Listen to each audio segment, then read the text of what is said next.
नमस्कार, आप देख रहे हैं दूरदर्शन किसान कार्यक्रम गांव किसान में आप सभी का स्वागत है। मैं हूं ज्योत्सना टंडन। गांव किसान एक ऐसा कार्यक्रम है जिसमें हम आपको खेती किसानी और पशुपालन के संबंध में जानकारियां देते हैं। साथ ही आपकी मुलाकात करवाते हैं एक ऐसे कामयाब किसान से जो कि आज दूसरे किसानों के लिए मिसाल बन चुके हैं। तो आइए अपने आज के गाँव किसान कार्यक्रम की शुरुआत करते हैं।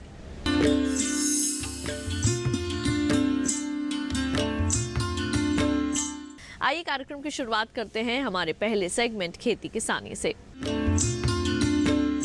राजस्थान, इसका नाम आते ही हमारे जहन में आता है रेतीले पहाड़। लेकिन आपको बता दें कि राजस्थान में मौसम के अनुसार खेती करना बेहद मुश्किल है। साथ ही पानी की कमी होने के कारण वहाँ खेती एकदम नामुमकिन सी हो जाती है। लेकिन फिर भी वहाँ के किसानों ने उम्मीद नहीं छोड़ी और वहाँ से कई सफल किसान आगे निकल कर आए। इसी के संबंध में दूरदर्शन किसान ने बातचीत की जोबनेर विश्वविद्यालय के कुलपति से। आइए दिखाते हैं उस बातचीत के कुछ अंश।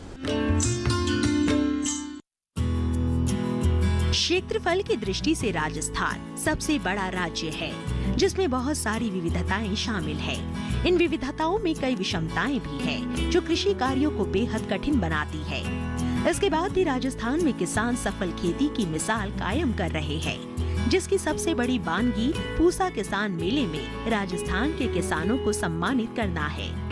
किसानों की इन सफलताओं के पीछे जितनी उनकी मेहनत छुपी है, उतनी ही कृषि विश्वविद्यालयों की भूमिका शामिल है। हर कठिन डगर को कृषि विशेषज्ञ सहज बनाने में लगे हुए हैं। राजस्थान में खेती के बदलते तरीकों पर कृषि विश्वविद्यालय किस तरह से अपना रोल अदा कर रहे हैं और किसानों को सबल बनाने में लगे हुए हैं, इस बारे में श्री कर्ण नरेंद्र कृषि विश्वविद्यालय के कुलपति से बात की हमारे संवाददाता अतनु टिकैत ने। सर, मैं ये जानना चाहूँगा कि राजस्थान जिसे मरुस्थल के नाम से हम जानते हैं और यहाँ विषम परिस्थितियाँ होती हैं मौसम की, जो कृषि के लिए किसी भी रूप में साथ देने वाली नहीं होती है।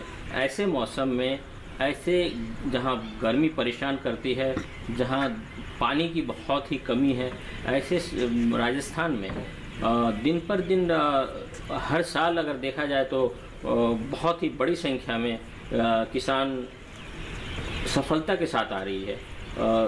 कामयाब किसान के रूप में वहाँ से उभर के लोग आ रहे हैं। तो इस पे आपके यूनिवर्सिटी की क्या योगदान है, मैं इसको जानना चाहूँगा। बिल्कुल, आपने सही जो है सवाल किया है। यहाँ का सारी जो खेती के विपरीत परिस्थितियों में हमारा किसान अच्छा कैसे कर रहा है। आपको पता है कि जितना भी तकनीकी ज्ञान जो आज हमारे देश का, चाहे गेहूं का उत्पादन बड़ा हो, जहाँ चावल का उत्पादन बड़ा हो, जहाँ बाजरे का बड़ा हो, जहाँ पशुधन में हमारा दुग्ध उत्पादन हो, ये सब में जो नया तकनीक, नया टेक्नोलॉजी यूनिवर्सिटी ने जो बनाई और उसको किसानों को तक पहुँचाया, उसका बहुत बड़ा योगदान है। मैं आपको इसी संबंध में बताऊं कि यहाँ के किसान जो हैं, अभी हमने 5 दिन का कृषि मेला किया था, उसमें हज़ारों की संख्या में किसान यहाँ पर आए। उनका एक ही मंतव्य था कि विश्वविद्यालय में क्या क्या नया कार्य हो रहा है जिसको अपनाकर हम अपनी खेती में गुणवत्ता लाएं। तो मैं उसी का ही बात बता रहा हूँ कि हमारे यहाँ के किसान इतने जागरूक हैं, किसी चीज़ को अगर पहली बार वो देख लेते हैं। आपको पता है कि हमारे 2 किसान मैं आपको बताऊँ जिनको पद्मश्री मिला है। सुंडाराम वर्मा यहाँ से 30 किलोमीटर की डिस्टेंस पर है। जो जो वर्षा जल एकत्र है वो कैसे कर सकते हैं, 1 लीटर से कैसे अपना पौधे को उगा सकते हैं, ऐसी तकनीक उगाई है। इसी के साथ आपने जो हमारे जैविक खेती के किसान हैं जगदीश पार्क जी, जिनको भी पद्मश्री मिला है। तो इस तरह से हमारे यहाँ हज़ारों किसान हैं जो इस वातावरण में अच्छी खेती कर रहे हैं। उसके पीछे यूनिवर्सिटी का जो टेक्निकल नॉलेज है, नो हाउ, वो तो है ही है। और इसी के साथ साथ अगर कहीं विषमता है वो कुछ ना कुछ ऊपर वाले की मेहरबानी रहती है। जहाँ पर शुष्क वातावरण होने के कारण बीमारियां बहुत कम आती हैं, कीड़े बहुत कम आते हैं, उसका एडवांटेज भी हमारे किसान उड़ाते हैं। और उसका बहुत बड़ा एडवांटेज होता है कि आपको पता है कि जितना हमारा एयर पोल्यूशन हो रहा है, जहाँ बढ़ रहे हैं और इंसेक्टिसाइड हम खा रहे हैं, तो इसीलिए किसान जो राजस्थान का किसान जो है आज जैविक खेती के रूप में ज़्यादा जाना जा रहा है। और जैविक खेती में हमारे जो है प्रबंधन करके उसको अच्छा कर रहा है। और जैविक में उन्होंने बहुत हमारे आपको बताएं कि चाहे वो गोभी है, चाहे वो गाजर है, चाहे मूली है, उसमें जितना लंबा साइज उसका हो सकता है, जहाँ बड़ा फूल हो सकता है, उसमें महारत हासिल की है। आपको बताएं कि आप हमारा जो जयपुर ज़िला है, कठपुतली से यहाँ से लेकर आपके दोनों रोड साइड पर हमारे इतने प्रोग्रेसिव किसान हैं, तो उनका जो है खीरा है, लौकी है, दिल्ली में मशहूर बिकता है। तो बहुत अच्छी खेती करते हैं और कम पानी में करते हैं। और पास में ही हम आपको बताएं कि हमारे पास में वो मिनी इज़राइल के रूप में जाना जाता है, यहाँ पर 80 से अधिक पोली हाउसेज हैं और वो सारे वर्षा जल से खेती कर रहे हैं और खीरे का उत्पादन कर रहे हैं बहुत अच्छे ढंग से। प्रोग्रेसिव फार्मर हैं, जितने भी फार्मर हैं सभी को अवार्ड मिला है। किसी को यहाँ पर स्टेट से मिला है, किसी को ICR से मिला है, किसी को IRI से मिला है। अभी पूसे के मेले में 2 किसानों को अवार्ड मिला है। और इसी के साथ में आपको बताएं, पास में ही आप सुरेंद्र अवाना जी एक हमारे फार्मर हैं। इंटीग्रेटेड फार्मिंग मॉडल अगर सबसे बेस्ट अगर इंडिया में देखना तो उनके यहाँ देख सकते हैं। उन्होंने घीर काऊ का हड़ रख रखा है, हॉर्टिकल्चर वो करते हैं, फिश पालन वो करते हैं, वर्षा जल से पूरा करते हैं सिंचित अपने खेत को। इस तरह से किसान यहाँ से प्रॉपर हमारे से जुड़ा हुआ है और हमारे जो वैज्ञानिक हैं बराबर उनको जो तकनीकी ज्ञान और नई वैरायटीज़, नई टेक्नोलॉजी उनको दे रहे हैं, जिससे वो किसानों में एक नया उत्साह जागा है। और डेयरी में आपको बताएं, डेयरी में हमारे बहुत सारे किसान वो आगे बढ़ रहे हैं और बहुत सारे नोन हैं। और आपको बताएं मशरूम में आपने कल सीकर में देखा होगा तो किंग मशरूम का पहला अवार्ड जो है वो भी राजस्थान के फार्मर को मिला है, मोटाराम शर्मा जी, जिससे आप मिले होंगे। इस तरह से हमारे बहुत सारे किसान जो अवार्डी हैं अपने आप में अद्भुत कार्य कर रहे हैं। सर आपने बहुत अच्छी बात कही। सर मैं आपसे ये जानना चाहूँगा कि अभी जो पानी की परेशानियां हैं इसको देखते हुए आप क्या नई तकनीकों को ईजाद कर रहे हैं और जो तरह तरह की जो पानी रोकने की व्यवस्था है उसको किसानों तक कैसे पहुंचा रहे हैं? देखिए, पानी के बिना खेती बिल्कुल संभव नहीं है और पानी को अब इस तरह की हमारी तकनीक आ गई है, चाहे वो माइक्रो इरिगेशन जो सूक्ष्म प्रणाली से होती है, चाहे वो हम ड्रिप से ले लें, चाहे फुव्वारा प्रणाली है, उनको अपनाना बहुत ज़रूरी है। हम जो फ्लड इरिगेशन जो खेत को सींचते थे वो उसको हम बिल्कुल नहीं कर सकते हैं। और सबसे अच्छी बात मैंने जैसे पहले आपको कहा कि सुंदराराम वर्मा जैसे उन्होंने पूरे खेत पर प्लास्टिक बिछाकर जब वर्षा जल एकत्रित कर लिया है। इस तरह से हम नए नए तरीके हमें ईजाद करने पड़ेंगे और जहाँ तक संभव हो हमारा घरों का पानी कहीं वेस्ट नहीं जाना चाहिए।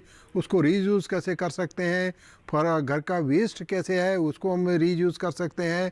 और इस तरह से जो पानी एकत्र होता है उसको कम से कम हम अच्छे तरीके से संचय कर पाएँ और उसको पानी का सही उपयोग कर पाएँ। और चाहे वो हमारा पशुधन हो, चाहे हमारे हॉर्टिकल्चर हो, चाहे वेजिटेबल हो, जहाँ कोई और हम जैसे मशरूम है, जहाँ हनी बी करना है, ये सब चीज़ें जो है इनको हम पूरे धंधों को आपस में जोड़कर, क्योंकि उसके लिए आपको फ्लोरिकल्चर करना पड़ेगा, फूलों की खेती करनी पड़ेगी ताकि जो है मधुमक्खी भी उसके लिए भी पानी की उस तरह से पूर्णता हो सकती है। और वर्षा जल का और पानी का खेती में बहुत बड़ा महत्व है, ये सभी लोग जानते हैं। सर मैं आपसे ये जानना चाहूँगा कि अभी जैसे कि राजस्थान में देखा जा रहा है कि सारे किसान जागरूक हैं, वो नए नए टेक्निक को लेना चाहते हैं, नई ये को जानना चाहते हैं। उसके लिए सर आपका फ्यूचर प्लान क्या है? उनको अच्छी टेक्नोलॉजी और वो दिन पर दिन नए रास्ते मैंने अपनाएं, उसके लिए आप लोगों की क्या एक ब्लूप्रिंट है? देखिए, ऐसा है, ब्लूप्रिंट बिल्कुल तैयार है। जो हम स्किल डेवलपमेंट हमारे यहाँ इंक्यूबेटर सेंटर है, फार्मर्स को जो यंग बॉयज़ हैं जो पढ़े लिखे हैं, हमारी बच्चियाँ जो पढ़ी लिखी हैं, उनकी बराबर हम यहाँ पर ट्रेनिंग कर रहे हैं, उनको ट्रेन कर रहे हैं कैसे गवर्नमेंट की जो स्कीम्स हैं उनका आप कैसे प्रोजेक्ट बनाएंगे, उसके लिए आप अप्लाई करेंगे। कोई नया स्टार्टअप आपने शुरू करना है, जहाँ आपने कोई गांव में, विलेज में कोई नया धंधा आप शुरू करना चाह रहे हैं, उस तरह से हम हर तरह का जहाँ पर ट्रेनिंग वोकेशनल कोर्सेज शुरू करने जा रहे हैं, जो इवनिंग में हमारे बच्चों को प्रैक्टिकल ट्रेनिंग दें, जिससे वो कोई ना कोई काम कर सके। जैसे भी कोई भी हमारा छोटे छोटे काम हैं, जैसे लॉन मेंटेनेंस है, अपना लॉन का हॉर्टिकल्चर का मैनेज है, प्रूनिंग करनी है, जो उसको सर्विस पर हम क्यों नहीं कर सकते हैं।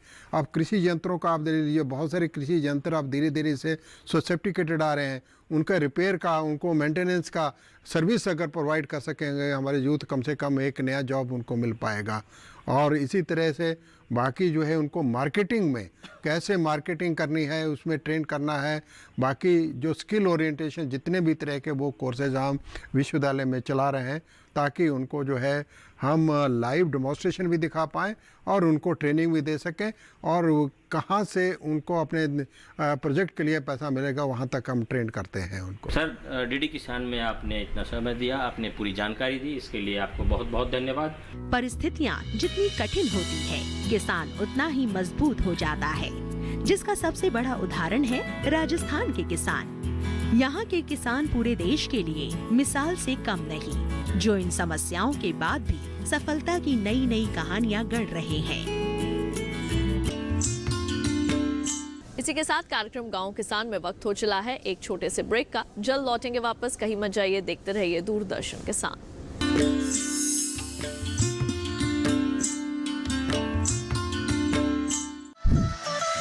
खुशहाल होंगे खेत, पशु रहेंगे स्वस्थ, सरकारी स्कीम का होगा लाभ, जब एक्सपर्ट्स का मिलेगा साथ, आपके सवाल विशेषज्ञों के जवाब, सिर्फ एक फोन कॉल की दूरी पर। देखिए किसानों का अपना प्रोग्राम हेलो किसान, सोमवार से शुक्रवार शाम 6 बजे से सिर्फ दूरदर्शन किसान पर।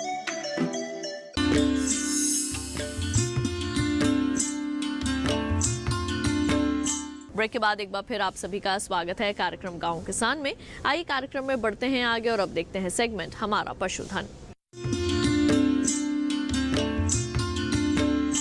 किसान भाइयों बहनों, मौसम में बदलाव के कारण हमें अपने दुधारू पशुओं का रखरखाव करना चाहिए, क्योंकि पशु ही हमारा असली धन है। तो इस बदलते मौसम में कौन कौन सी ऐसी मुख्य बातें हैं जिनको ध्यान में रखना ज़रूरी है? अगर आप उनका दुग्ध उत्पादन भी अच्छा चाहते हैं तो किस तरह का आहार उन्हें देना चाहिए? आइए तमाम बातें आपको बताते हैं इस रिपोर्ट में।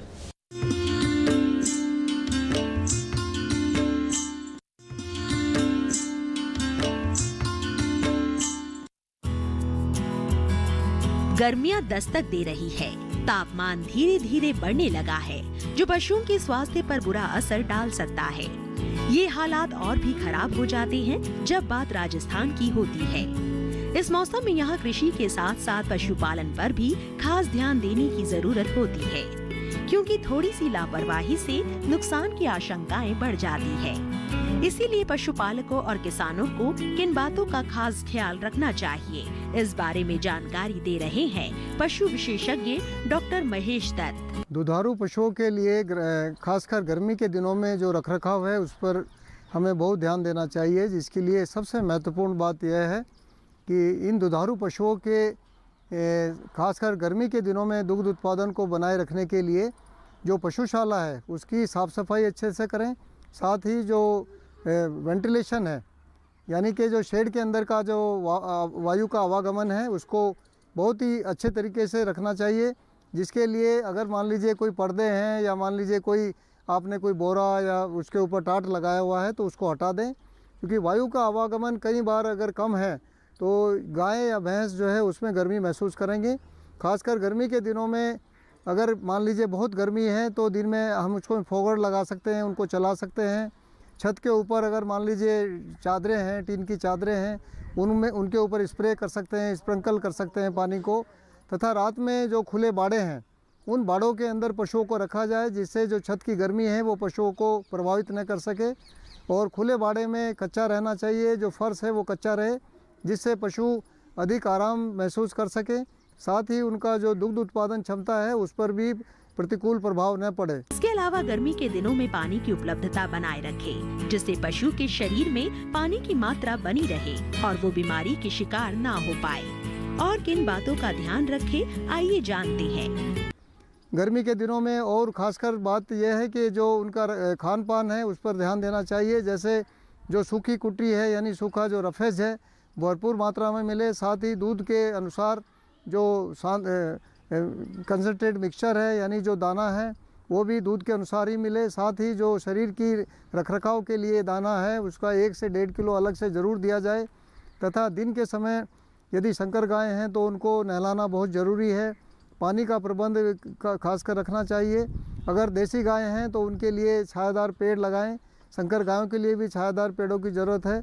और दिन के समय तेज़ धूप में पशुओं को बाहर न निकालें, जिससे उनके दूध उत्पादन क्षमता पर प्रभाव पड़ता है। ऐसे में यदि मान लीजिए राजस्थान की बात करें तो गायों के लिए हमें दिन के समय तेज़ धूप से बचाएं, उनको शेड के अंदर रखें या पेड़ के नीचे रखें। तथा रात में जो बाहर में खुले बाड़े हैं उनके अंदर पशुओं को रखें, जिससे रात्रि में पशु जुगाली ज़्यादा करेगा। उसका जो खाना है यानी जो उसका जो चारा है उसमें पाचन शक्ति यानी मेटाबॉलिक रेट बढ़ेगा। इन तमाम बातों का ध्यान रखकर पशुपालक न सिर्फ पशुओं के बेहतर स्वास्थ्य को बनाए रख सकेंगे बल्कि उनसे बेहतर दूध उत्पादन भी लेते रहेंगे।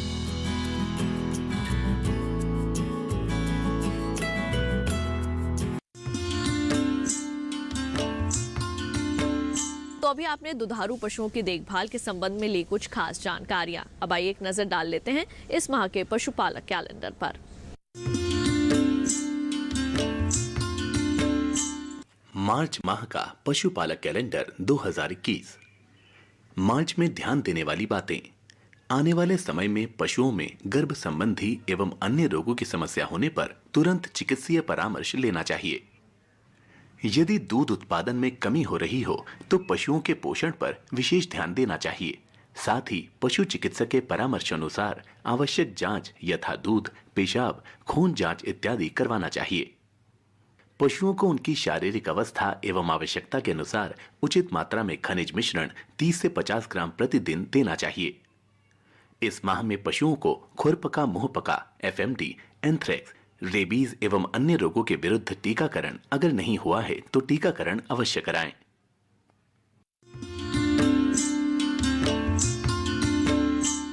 कार्यक्रम गांव किसान में वक्त हो चला है एक और छोटे से ब्रेक का। जल्द लौटेंगे वापस लेकर कामयाब किसान की कामयाबी की कहानी। आप देखते रहिए दूरदर्शन किसान।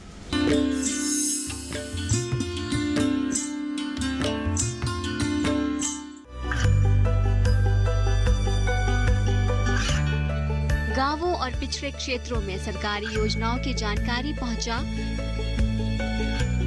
देश में कौशल और क्षमता विकास कर ग्रामीणों को सामाजिक बदलाव और विकास से जोड़ने की दूरदर्शन किसान की पहल चौपाल चर्चा देखें सोमवार से शुक्रवार सुबह 9 बजे।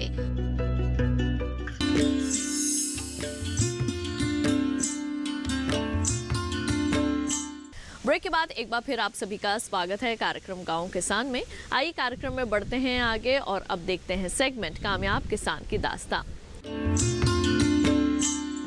किसान भाइयों बहनों, जैसे कि हम सभी जानते हैं कि अगर मन में कुछ ठान लिया जाए तो वो काम पूरा होता ही है। आज आपकी मुलाकात करवाते हैं एक ऐसे कामयाब किसान से जो कि राजस्थान के हैं। इनका नाम है मदन लाल। ये वहाँ पर पानी की कमी होने के कारण भी आसानी से कर पा रहे हैं प्राकृतिक खेती। क्या है इसके पीछे के राज, आइए बताते हैं आपको उन्हीं की मुंह-ज़ुबानी।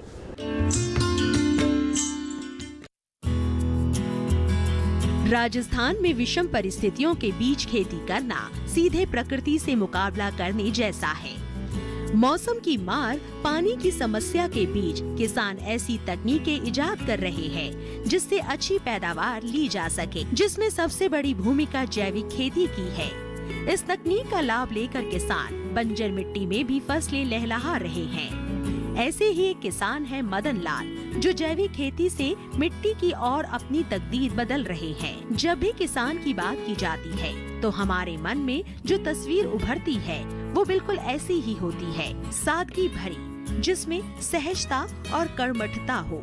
मिट्टी को सूंघकर उसके स्वास्थ्य का पता लगा रहे ये है किसान मदन लाल जाट, जो सीकर राजस्थान में अपने 5 एकड़ के खेत में जैविक फसलें उगा रहे हैं।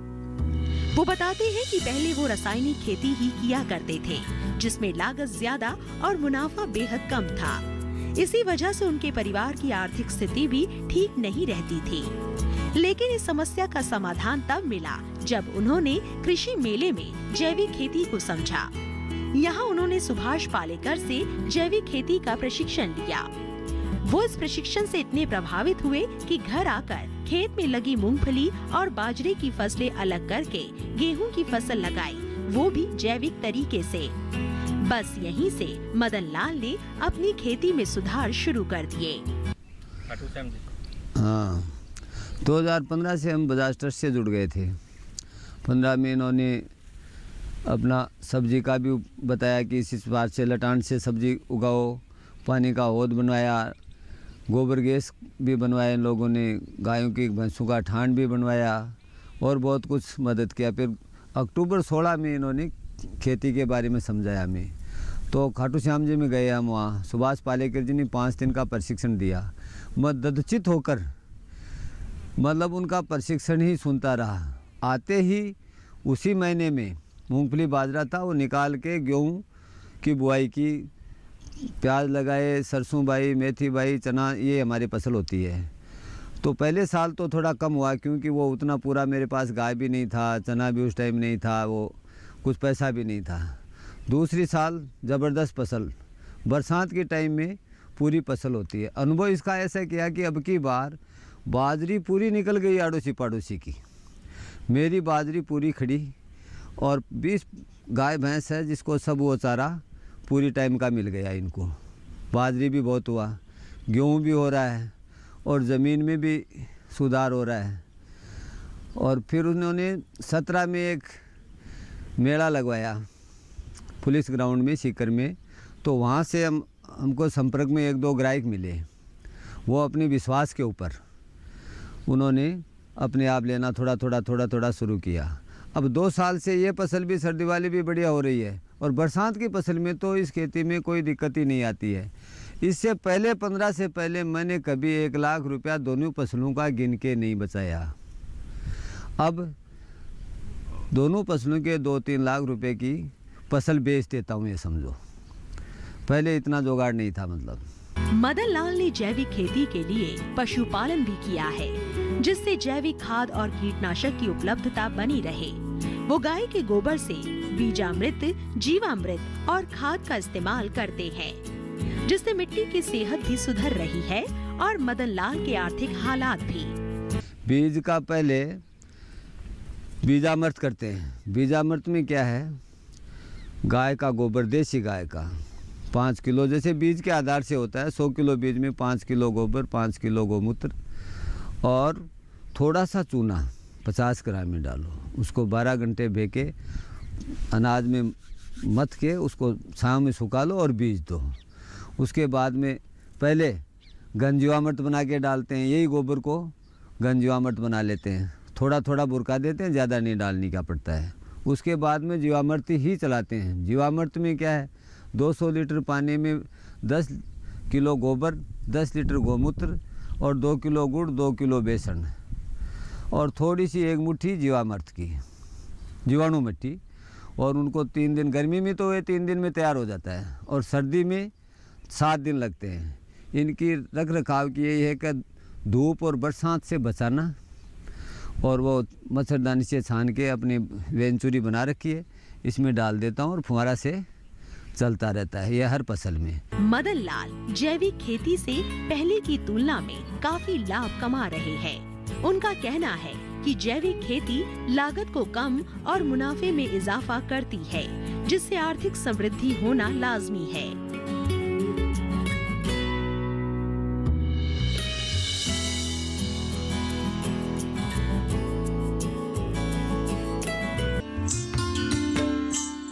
तो अभी आपने मुलाकात की हमारे आज के कामयाब किसान से। उम्मीद करेंगे कार्यक्रम में दी गई जानकारियां आप सभी के जरूर काम आएंगी।